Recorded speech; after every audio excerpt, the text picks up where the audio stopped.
Assalamu alaykum va rahmatullohi va barakatuh. Qadrli hemşeriler. Men sizlarga suyimlik payg'ambarimiz Muhammad sallallohu alayhi va sallamning qizi, jannat ayollarining xo'jasi Fatima binti Muhammad alayhisalomning tarixini o'qib beraman. Fatima Muhammad sallallohu alayhi va sallam va Xadija radhiyallohu anhaning eng kichik qizi bo'lib, u suyimlik payg'ambar alayhissalom Makka atrofidagi tog'larda yolg'iz istiqomat qilib, mavjudotlarning yaratilishidagi buyuk mo'jizalar ustida cho'nqur izlanayotgan, fikr yurgizayotgan mezgillarda dunyoga keldi. Bu uning cho'ng hadisi Zaynabning, uning tog'asining o'g'li Abul Az ibn Rabi'aga yotliq bo'lgan vaqti edi. Uningdan keyin uning ikki hadisi Ruqayya va Ummu Kulsum payg'ambar alayhisalomning tog'asining o'g'illariga yotliq bo'ldi. Abu Lahab va Ummu Jamil payg'ambar alayhisalomning payg'ambarligining eng dastlabki vaqtlarida payg'ambar alayhisalomga qattiq dushmanlik qilganlar edi. Kichik Fatima hadilarining yotliq bo'lib, bir-birlab uydan ayrilganligini ko'rdi. U nihoyat kichik bo'lg'achqa, to'y degan so'zning ma'nosini va hadilarining nima uchun uydan chiqib ketadiganligining sababini uqmaydi. U hadillarini nihoyat yaxshi ko'rgachga, ular uydan ayrilganda nihoyat g'ayriblik his qildi va to'limi bearam bo'ldi. Aytishlariga qaraganda, u shuningdan tartib jimg'ur va kamsiz bo'lib qolgan edi. Albatta, hadillari to'yqib ketgan bo'lsa-mu, u ota-onasining uyida yolg'iz qolmagan edi.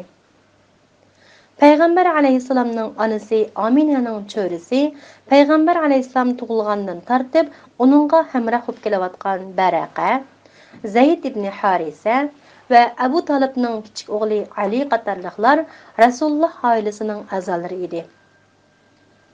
Albatta, uning suyimlik onasi Xadija bar edi. Onasining va Baraqaning tarbiyasida u cho'nqur tasalliga erishdi.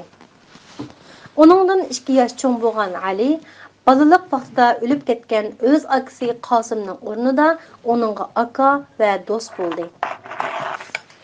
Uning inisi Tayyib va Tohir deb laqamlangan Abdullohmu balaliq davrida o'lib ketgan edi. Shundaq bo'lsa-mu, Fatima o'z uyida o'zining hadilari bilan o'tkazgan g'amsiz va xushal-xuram turmushdan bahramand bo'lolmadi. U o'zining yoshiga nisbatan aytganda to'limi chechan bola bo'lgan edi. U 5 yoshga kirgan vaqtida dadasining Allohning elchisi Rasululloh bo'lganligini angladi. Rasulullohning dastlabki vazifasi islomning qo'sh xabarini o'zining oilasi va yaqin tuqqanlariga yetkazish edi. Ular faqat hammadan qodir Allohga ibodat qilishga buyurilgan edi. Payg'ambar alayhisalomning kuchli qo'g'dug'uchisi va qo'llug'uchisi bo'lgan Xadija Fatimaga dadasining nima ish qilayotganligini tushuntirdi. Shuningdan tartib u dadasiga texmo amra bo'lib ketdi.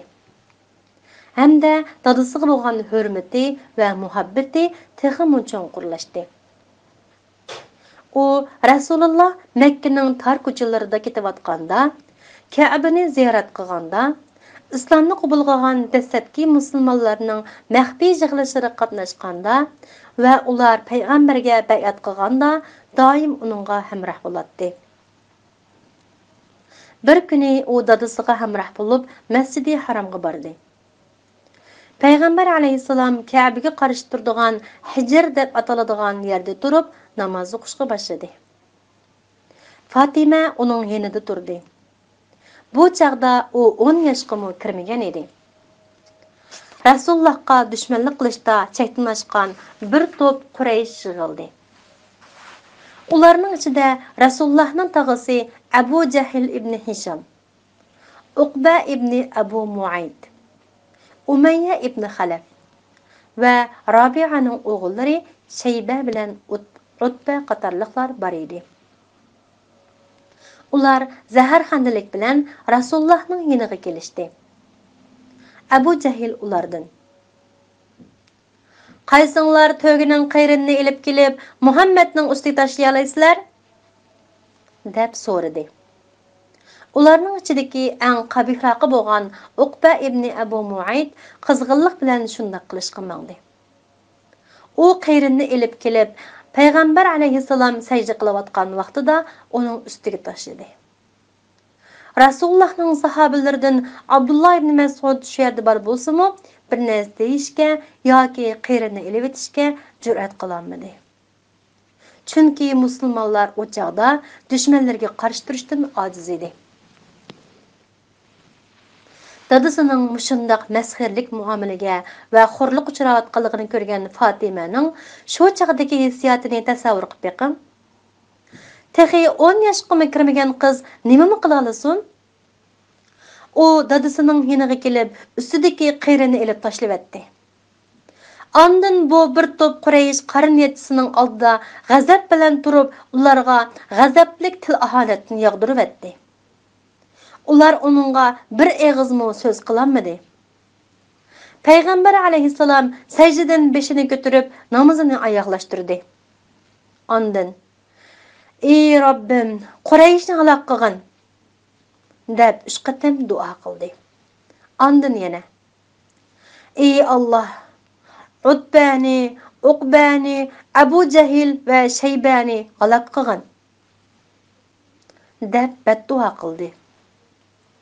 Tilg'ilinganlarning hammasi bir qancha yildan keyin Badr g'azotida o'ldirildi. Yana bir qatim payg'ambar alayhissalom Ka'bani aylanib tavob qildi. Fatima uning bilan birga edi. Qurayshdan bir to'p odam uning atrofiga yig'ildi. Ular payg'ambar alayhissalomni tutib, o'zining kiyimlari bilan bo'g'ib o'ldirib o'tmoqchi bo'lib, bo'yniga ching o'rib oldi. Fatima boshqalarni yordamga chaqirib, to'g'lashqa va chiqrashqa boshladi. Abu Bakr etilib kelib, darhol Rasulullohni ajratib oldi. Ondan: "Rabbim Alloh degan kishini o'ldiramsizlar?" dedi. Ular Abu Bakrga tashlanib, toki uning yuz ko'zlaridan qonlar sirg'ib tushguncha urishdi. Kichik Fatima dadasiga va dastlabki musulmonlarga qilingan bu rahimsiz, qabih qarshiliklar va dushmanliklarni ko'rib turdi. U yavaşlık bilan bir chetga chiqib turmadi. Balki dadasi va uning payg'ambarligini qo'g'dash yo'lidagi kurashlarga aktiv qatnashdi. U garchi kichik bir qiz bo'lsa-mu, ammo shu yoshdagi bolalarda normal bo'ladigan g'amsiz, sho'x, bolalarcha o'yin-kulka va tomoshalardan xoli holda ana shundoq azobli kechirishlarni ko'rdi va boshdan kechirdi. Albatta, bunday qishlarda Fatima yolg'iz emas edi. Rasulullohning butun oilasi Qurayshning vahshiy zo'ravonliklariga, masxiralarga uchirdi. Uning ikki hadisi Ruqayya va Ummu Kulsummi buning sirtida emas edi. Ular bu chaqda payg'ambar alayhissalomga bo'lgan o'shmanlik va suiqasdning o'g'isi bo'lgan Abu Lahab va Ummu Jamilning uyida turardi. Ularning erlari Abu Lahab va Ummu Jamilning o'g'illari Utba va Utayba edi. Ummu Jamil rahimsiz, nihoyatda paskina so'zlarni qiladigan, eg'izi buzuq, shafqatsiz ayol bo'lg'achqa, Xadicha boshda o'z qizlarini Ummu Jamilning o'g'illariga yetti qilib berishga rozi bo'lmagan edi. Chunki Ruqayya va Ummu Kulsumga nisbatan dadasiga qarshi urush qatnashib qolmay, balki urush qo'zg'aydigan bundoq vahshiy dushmanlik to'lgan oilada yashashi haqiqatan bir azobli ish edi. Muhammad sallallohu alayhi va sallam va uning oilasining obro'yini to'kish uchun Utba va Utayba o'z ota-onasining majburlashi bilan ayollarni qo'yibdi. Bu payg'ambarni boshqalar bilan aloqalashishdan yetim qoldirish uchun qilingan bir ish edi. Amaliyotda payg'ambar alayhissalom uyiga xushal-xuram qaytib kelgan qizlarini qizg'in qarshi oldi. Shubhisizki Fatima hadilar bilan birga bo'lganligidan nihoyatda xushal bo'lib ketdi.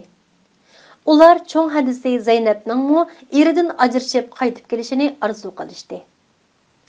Amaliyotda Qurayshmu Abul Asqa besim ishitib, ayolini qo'yib etishga zo'rladi.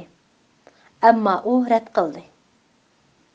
Quraysh cho'nglari uning qishig'iga kelib, agar u Zaynabni qo'yib etsa, uningga eng boy va eng go'zal ayolni xotinlik qilib berishga va'da qilishdi.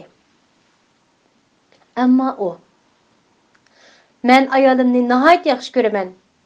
Gerçi men islom diniga kirmagan bo'lsam-mu, uning dadasiga nisbatan juda yuksak hurmatim bor", deb javob berdi. Ruqayya va Ummu Kulsum ikkilisi suyimlik ota-onasi bilan birga bo'lganligiga va Ummu Jamilning uyidagi chidag'isiz ruhiy besimlardan qutulganligiga bakmi xushal bo'lishdi. Uzun o'tmay Ruqayya islomni dastlab qabul qilganlardan bo'lgan yosh va tortinchoq Osman ibn Affanga yotliq bo'ldi. Ular birlikda panohlik izlab hijrat qilgan dastlabki muhojirlar bilan Habasistonga hijrat qilib, u yerda uzun yil turdi. Fatima onasi vafot bo'lib ketgandan keyin hadisli Ruqayyani ko'rmadi. Dastlabki musulmonlar Habasistonga hijrat qilgandan keyin payg'ambar alayhisalomga, uning oilasiga va qolgan sahobalarga qilingan ziyonkashlik texmo kuchayib ketdi. Payg'ambarlikning 7-yili payg'ambar alayhisalom va uning oilasi uydan chiqib ketishga majbur qilindi. Va Makkaga faqat bir chig'ir yo'l bilan borg'ili bo'ladigan, hamma tarafi tog'lar bilan o'ralgan bir tarjilig'ida panohlanib turishdi. Bu tarjilig'ida Muhammad sallallohu alayhi va sallam, Bani Hashim jamoati va Mutallib jamoati yemak-ichmakdan cheklanib qamal qilindi. Jamoatining eng kichik a'zosi 12 yoshli Fatima mu oylar davomlashgan qiyinchilik va azobli turmushni beshidan kechirdi. Aç qolgan balalar va ayollarning ijlishliq ingrashlari Makkaga anglab turdi. Quraysh musulmonlarni yemak-ichmakdan va boshqalar bilan uchrashishdan chekladi. Musulmonlarning qiyinchiligi faqat haj mavsumida ondan ozroq yengilladi. Bu qamal 3 yil davomlashdi.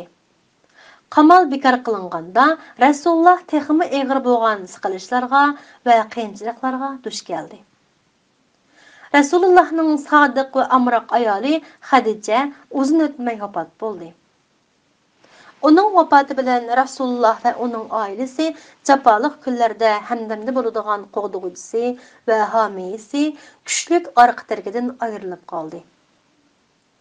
Hürmetli Xadija va Abu Talib vafot bo'lgan bu yil qayg'uliq yil deb ataldi. Hozir yosh qiz bo'lib qolgan Fatima onasining vafotiga qattiq qayg'urib va ichinib ko'p yig'ladi. U bir mezgil qattiq ichag'riq tatqashqa salomatligi nacharlashib ketdi. Hatto oilasidagilarning ich og'riqidan o'lib ketarmi degan andishaga sabab qo'ydi. Gerçi hadisi Ummu Kulsum shu uyda turayotgan bo'lsa-mu, Fatima onasining vafoti bilan hadisining oiladagi mas'uliyati va yuki bargan sari eg'irlashib ketganligini obdan tushunadi. Shunlashqa dadasini texmi qo'llashi zarurligini his qildi. Samimiy muhabbat bilan dadasining hojatdan chiqishga o'zini atadi. U dadasiga shundoq ko'ngil bo'lib ketgachga Ummu Abuhu ya'ni dadasining onasi deb ataldi. U doim Rasululloh azor yegan, qiyinchilik qolgan, kamsitish va siqilishlarga uchragan chog'larda dadasiga tasalli beradi. Rasululloh uchragan bu kamsitish va siqilishlar Fatimaga to'liq og'ir keladi. Bir qatam bir mushrik Rasulullohning muborak beshiga to'ppa va axlat chashdi. Uyga kirgan chaqda Fatima dadasining turqini ko'rib, o'zini tutib olmay yig'lab ketdi. Ondan dadasining beshidagi paskinchiliklarni surtib etdi. "Yig'lama qizim", dedi u. "Alloh dadani qo'g'daydi." Payg'ambar alayhisalom Fatimani to'liq yaxshi ko'radi. U bir qatam mundaq degan edi: "Kimiki Fatimani xushal qildi ekan, u haqiqatan Allohni xushal qilgan bo'ladi. Kimiki uning g'azabini keltirdikan, u Allohning g'azabini keltirgan bo'ladi. Fatima bo'lsa men. U xushal bo'lgan narsadan menmi xushal bo'laman. U bizar bo'lgan narsadan menmi bizar bo'laman. U yana mundaq degan edi. Dünya ayollarining eng yaxshisi 4 ayol. Bu Maryam, Firavunning ayoli Osiya, müminlarning onasi Xadija, Muhammad sallallohu alayhi va sallamning qizi Fatima. Fatima shundoq qilib payg'ambar alayhisolamning qalbidagi Xadijaga mansub bo'lgan muhabbat va hurmatga sazovor bo'ldi. Fatima roziyallohu anhoga nurliq ayol degan ma'noni bildiradigan Zahra deb nom berildi. Chunki uning yuzi nur chechayotganda ko'rinadi. Aytilishicha, u namozga turganda mehrab uning chiroyidan chiqqan nurdan chaqnab ketadi. U rahat farog'atga berilmagachga yana Batul deb atalgan edi. U vaqtni boshqa ayollar bilan birga o'tkazishning o'rniga vaqtning ko'p qismini namoz o'qish, Qur'on o'qish va boshqa ibodatlarga sarf qiladi. Fatima har jihatdan dadasi Rasulullohni tatgan bo'lib, Rasulullohning ayoli Oysha bu to'g'riliq mundaq deydi. Men Allohning bandalari ichida nutq suhbat va harakatlarida Rasulullohga o'xshaydigan Fatimadan boshqa hech kimni ko'rmadim. Allah onundan razı bo'lsin. Rasululloh uning kelayotganligini ko'rsa, o'rnidan turib uni qarshilatdi va suyib qo'yatdi. Ondan qo'lidan tutib, o'zi o'ltirgan o'rindiqqa o'ltig'izib qo'yatdi. Fatima mo Rasulullohning kelayotganligini ko'rsa, o'rnidan turib, uni xushallik bilan qarshilatdi va suyib qo'yatdi. Fatimaning yaxshi mijozi va adablik nutqlari uning kishining amroqligini kelib qo'zg'aydigan go'zal tabiatining bir qismi edi. U faqir va miskinlarga to'liq mehr-shafqatli bo'lib, garchi o'zi och qolsa-mu, yemeklarning hammasini hojatmanlarga berib o'tadi. U dunyoning zibo-zinnatlariga va dunyoning rohat farog'atiga qilchimi qiziqmaydi. Garchi turmushi qancha qiyinchilikda va jafoda o'ssin, doim oddiy turmush kechiradi. U dadasining qayli qilish kuchiga ega nutq qobiliyatiga varislik qilgan edi. So'z qilsa, boshqalar jig'idan o'zini tutib olmay qoladi. Uningda boshqalarning hissiyotini qo'zg'ab, jig'iltib o'toladigan qobiliyat bor bo'lib, kishining qalbida Allohning rahmati va bergan hisobsiz rizqlariga tashakkur, rahmat va hamd sano aytish tuyg'usini paydo qiladi. Fatima Rasulullohdan bir necha hafta keyin Madinaga hijrat qildi. U Madinaga payg'ambar alayhisalom Makka da qolib qolgan oilasilarni elib kelish uchun avatgan Zayd ibn Harisa bilan birga bo'lgan edi. Rasululloh oilasidan qolib qolganlar Fatima va Ummu Kulsum, payg'ambar alayhisalomning ayoli Savda, Zaydning ayoli Baraqa va o'g'li Usomalar edi. Bularning ichida yana Abu Bakrning o'g'li Abdulloh bor bo'lib, u onasi va ikki hadisi Oysha va Asmoga hamroh bo'lib mangdi. Madinada Fatima dadasi bilan birga masjidga yonda solingan oddiy hujrada turdi. Hijratning 2-yili u dadasi orqali qo'yilgan 2 to'y taklifini rad qilib o'tdi. Ondan Abu Talibning o'g'li Ali g'ayrat qilib, Rasulullohning qishig'a Fatima bilan to'y qilishni so'rash uchun keldi. Ammo Rasululloh bilan ko'rishganda bek izotat kutganlikdan eg'izga gap mukammay qoldi. U yerga qarab bir eg'izmi gap qilolmadi. Ondan payg'ambar alayhisalom so'radi: "Nemish bilan kelding? Biror narsaga hojiting tushib qoldimi?" Ali yanada undimidi. Rasululloh: "Ehtimol sen Fatimaga to'y taklif qo'yg'il kepsan", dedi. "Ha", dedi Ali. "Shu bir eg'iz gap bilan Rasululloh oddiyla. Oilamizga kirishingni qarshi olamiz", dedi.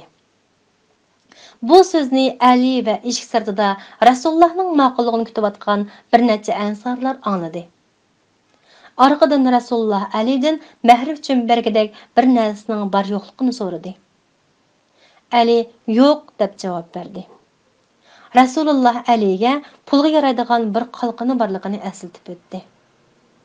Ali qalqonni Osmonga 400 dirhamga sotdi. Pulni Fatimaning mehri uchun payg'ambar alayhisalomga berishga oldirab qaytmoqchi bo'lib edi. Osmon uni to'xtatib, Fatima bilan qildigan to'yingning sovg'a sifatida bu qalqonni sana qaytarib beray, dedi. Shundoq qilib hijratning 2-yilining boshlarida Fatima bilan Alining to'yi bo'ldi. Bu chaqda Fatima 19 yoshlarda bo'lib, Ali 21 yoshda edi. Rasululloh o'zi nikoh xutbasini o'qidi. To'yda mehmonlarga xurmo, anjir va talqon, ya'ni xurmo va seriq mayni aralashtirib yasalgan yemekliklar bilan dasturxon tortildi. Ansarlarning boshliqlaridan biri bir qo'shqar sovg'a qildi. Boshqalar bug'doy berishdi. Butun Madina shodlikqa cho'mdi. Fatimaning to'yi uchun Rasululloh Fatima va Aliga xurmaning yopirmoqlari yetilgan yog'och karavat, mamuq yotqan va xurmaning chiviqlari to'shqizilgan xurum ko'rpa, bir qo'y terisi, bir chaynak, bir tulum sovg'a qildi. Fatima yo'ldoshi bilan turmush kechirish uchun tunji qatim suyimlik dadasining uyidan ayrildi. Payg'ambar alayhissalom Baraqani Fatimaga yordamlashishga avatdi. Shubhisizki Baraqa Fatima uchun cho'ng bir tasalli edi. Payg'ambar alayhissalom ular uchun duo qilib, "Ey Robbim, Fatima va Aliga, ularning oilasiga va ularning avlodlariga barakat bergin", dedi. Alining g'urbat kabisida karvatga soladigan narsadan faqat bir qo'y terisi bor edi. To'y qilganning adisi ataganda payg'ambar alayhissalom Alining uyiga berib eshikni chekdi. Baraqa eshikni ochdi. Rasululloh uningga, "Ey Ummu Ayman, qarindishimni chaqirg'in", dedi. "Sening qarindishingni, qizingga uylangan odamnimi?" so'radi Baraqa sal ishkilanish bilan. U ko'nglida, Rasululloh nima uchun Alini qarindishim deb chaqirdi? deb gangrab qolgan edi. Rasulullohning Alini qarindishim deb atishdagi sabab, hijratdan keyin musulmonlar ikkidan jup-jup qarindosh bo'lgan. Payg'ambar alayhissalom bilan Ali o'zaro qarindosh bo'lgan edi. Rasululloh so'zini yuqoriroq ovozda yana bir qatam takrorladi. Ali chiqib keldi. Rasululloh Allohdan uningga barakat tilab duo qildi. Ondan Fatimani so'radi. Fatima nihoyat huduqqan va izzat atgan holatda chiqib keldi. Rasululloh uningga, "Men seni oilamdagi eng suyimlik odamimga yotliq qildim", dedi. Rasululloh shu orqali uningga tasalli bermoqchi bo'lgan edi. Fatima amaliyotdami butunlay notanish odam bilan emas, balki bir oilada tang o'sgan, bola vaqtida musulmon bo'lgan, o'zining botur, qo'rqmasligi va go'zal axloq bilan tanilgan, payg'ambar alayhissalom uni ikki dunyolik qarindishim deb atagan bir kishi bilan turmush qurgan edi. Ularning turmushi xuddi dadasining uyidagidekla oddiy va g'o'rgul edi. Amaliyotda ularning turmushi moddiy boyliqlarga va rahat farog'atga berilmagan turmush edi. Hayotining oxirigacha Ali ashundoq namrat holatda yashadi. Chunki u hech qanday moddiy boyliq sig'magan edi. Fatima bo'lsa o'zining hamshirlari ichida qo'l ilikida bor odamga uylanmagan yolg'iz ayol edi. Amaliyotda Fatima va Alining turmushi uning dadasining uyidagi turmush qaraganda texmo qiyinchilik ichida o'tdi.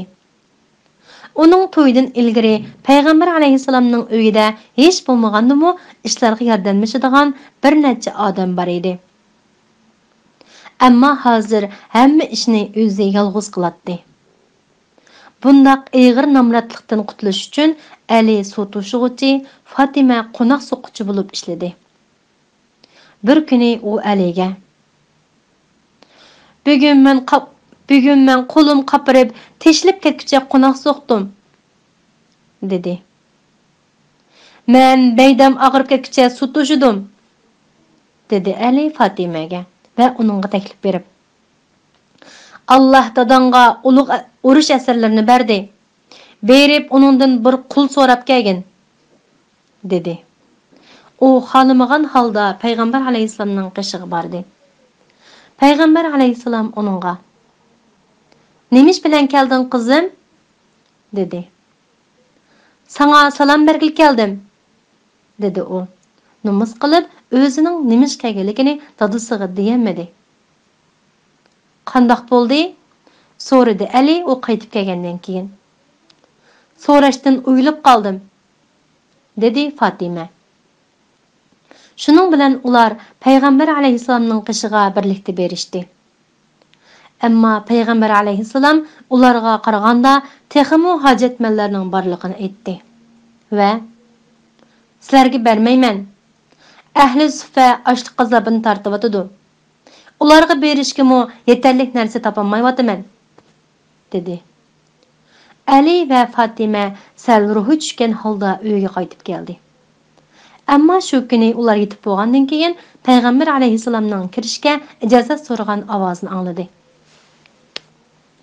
Uni qarshi elib ikkilan o'rnidan turmoqchi bo'lib edi, Rasululloh ularga: "Qo'zg'almanglar", dedi va yanada o'ltirib: "Sizlar mendan so'ragan narsadan yaxshiroq bo'lgan bir ishni sizlarga aytib beraymi?"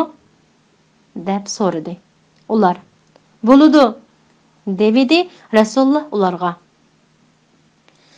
Jibril menga mundaq o'rgatdi: "Har namozdan keyin Subhanalloh, Alhamdulillah, Allohu akbarni har birini 10 qatimdan danglar. Yotadigan chaqda har birini 30 qatimdan danglar", dedi. Ali keyingi yillarda mundaq degan edi: "Rasululloh bizga shuni o'rgatgandan tortib bir qatimmo tark etmadim."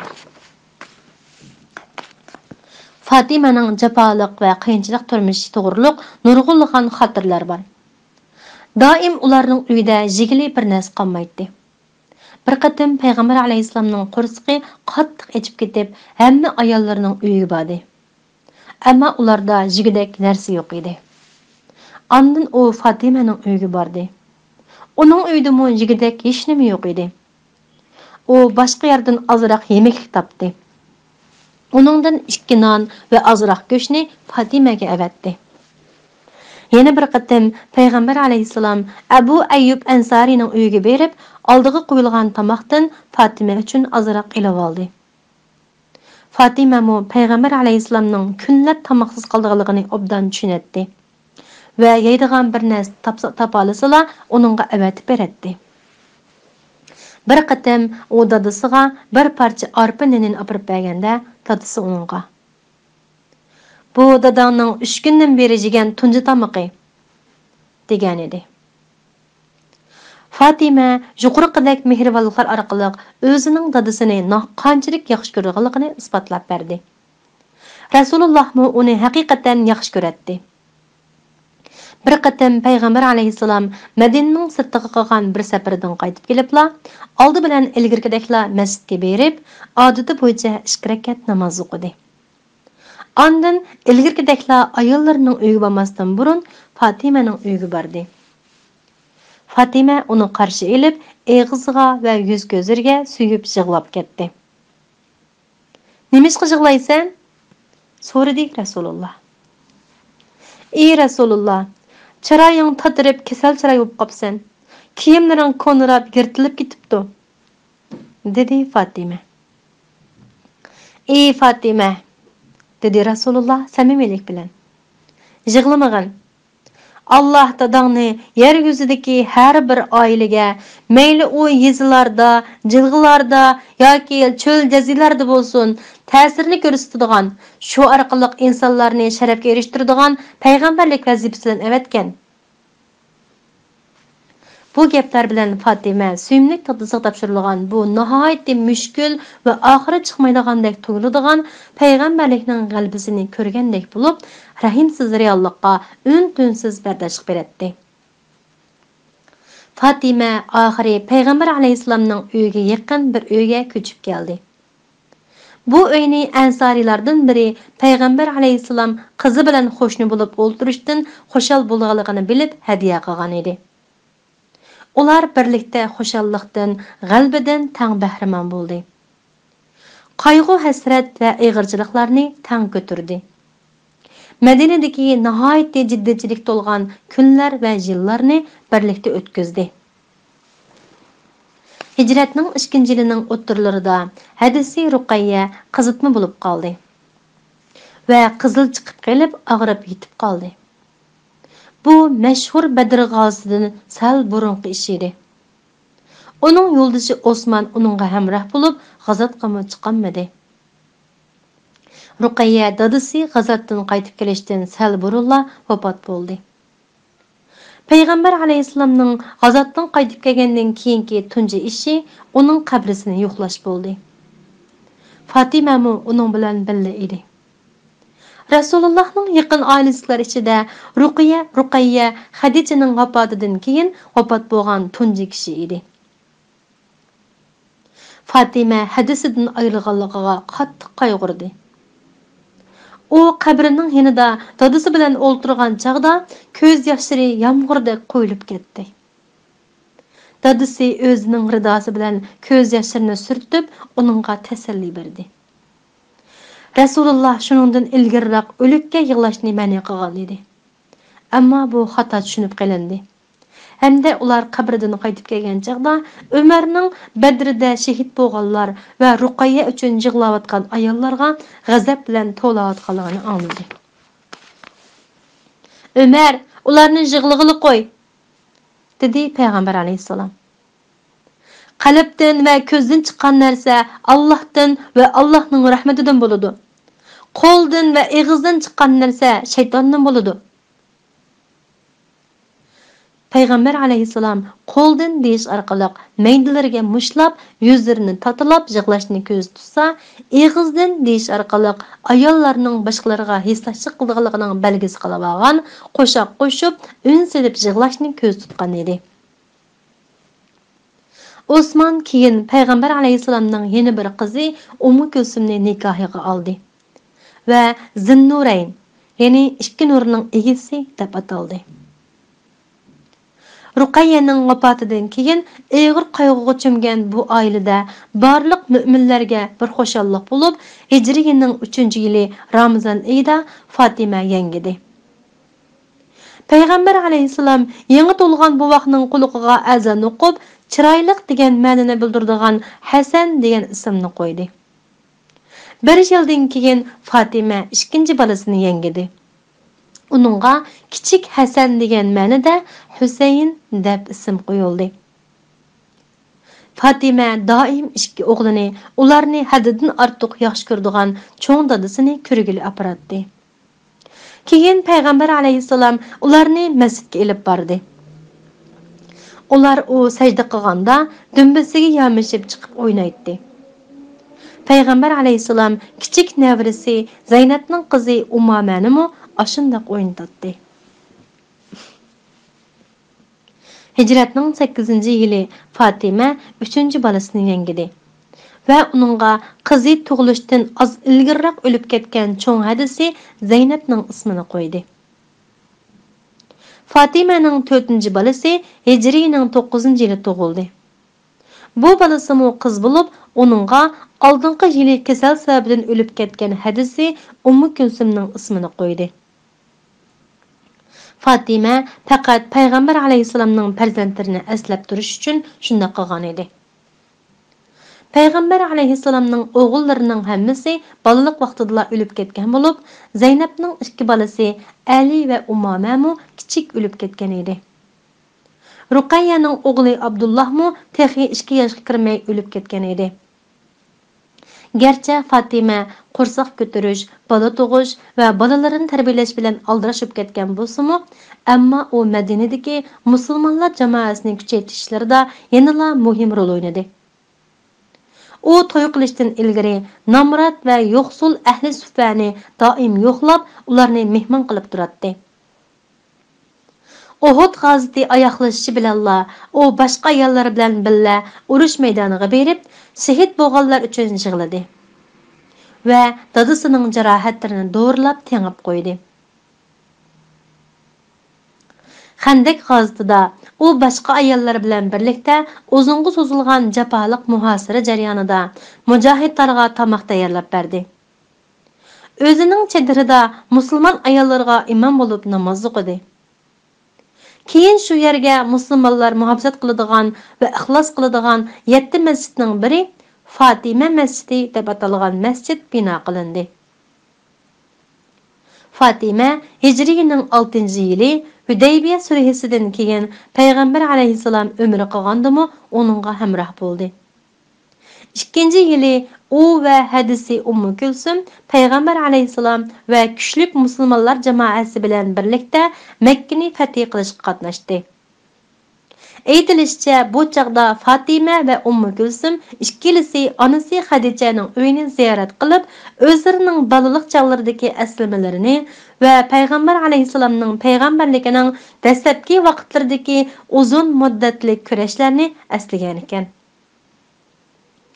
Hijriyaning 10-yili Ramazon oyida Payg'ambar alayhisalom vidolashish hajga berishdan sal burunroq Fatimaga texi hech kimga aytib bermagan bir maxfiyatlikni aytib berdi. Jibril menga Qur'onni yilda bir qatam tilovat qilib beradi. Hammammo shunday qilatdim. Ammo bu yil u menga 2 qatam tilovat qilib berdi. Men umrimning oyoqlashayotganligini his qilyapman. Vidolashish hajidan qaytib kelgandan keyin Payg'ambar alayhisalom haqiqatan qattiq og'rib qoldi. Uning oxirgi kunlari ayoli Oyshaning hujrasida o'tdi. Fatima uni yo'qlab kelsa, Oysha dada bola ikkilarni yolg'iz qoldirib chiqib ketadi. Bir kuni Payg'ambar alayhisalom Fatimani chaqirdi. U kelganda Payg'ambar alayhisalom uni so'yib qo'yib, onning quliqiga pichirladi.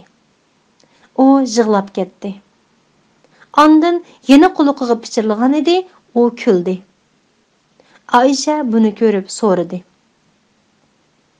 "Ey Fatima, nima uchun birdam yig'lab, birdam kulsan? Rasululloh senga nima dedi?" Fatima javob berib, u boshda o'zining uzunga qolmay Parvardigori bilan ko'rishadiganligini aytgan edi, shunga yig'ladi. Ondan u menga "Yig'lamagan, sen oilamliklar ichida menga qo'shildiganlarning tunjisi bo'lasan" degan edi, shunga kuldim, dedi. Hurmatli Payg'ambar alayhisalom vafot etib ketgandan keyin Fatima nihoyat qayg'urib ketdi. Sahobalar doim uning yig'layotganligini ko'radi. Sahobalarning birisi Rasulullohning vafotidan keyin Fatimaning kulib boqmaganligini aytdi. Suyimlik dadasi vafot bo'lib 5 oydan keyin Ramazon oyining bir ataganligi Fatima odatdan tashqari xushalliq va shodlikqa to'lgan holatda uyg'ondi. Shu kuni tushdan keyin u holidan xabar olayotgan Salama binti Umaysni chaqirib, ozroq suv so'rab g'usl qildi. Ondan yangi kiyimlarini kiydi va xushparaq ishlatdi. Ondan Salamadan o'zining karvetini qo'ruga olib chiqib qo'yishni o'tindi. Yuzi osmonga qaragan holatda yo'ldoshi Alini so'radi. Ali kelib Fatimaning qo'runing o'ttirsida yotganligini ko'rib, hayron qilib, uningdan nimish bo'lganligini so'radi. U kulib turib, "Men bugun Rasululloh bilan ko'rishiman", dedi. Ali yig'lab ketdi. Fatima uningga tasalli berib, bolalari Hasan va Husaynning holidan obdan xabar olishni, o'zini motam murosimi o'tkazmayla dafn qilib o'tishni aytdi. U yuqoriga tikilib qarab etib, ondan ko'zini yumdi. o'zining ruhini buyuk yaratquchi Parvardigoriga topshirib berdi. Nurluq ayol Fatima bu chaqda oralla 29 yoshda edi. Assalomu alaykum va rahmatullohi va barakatuh.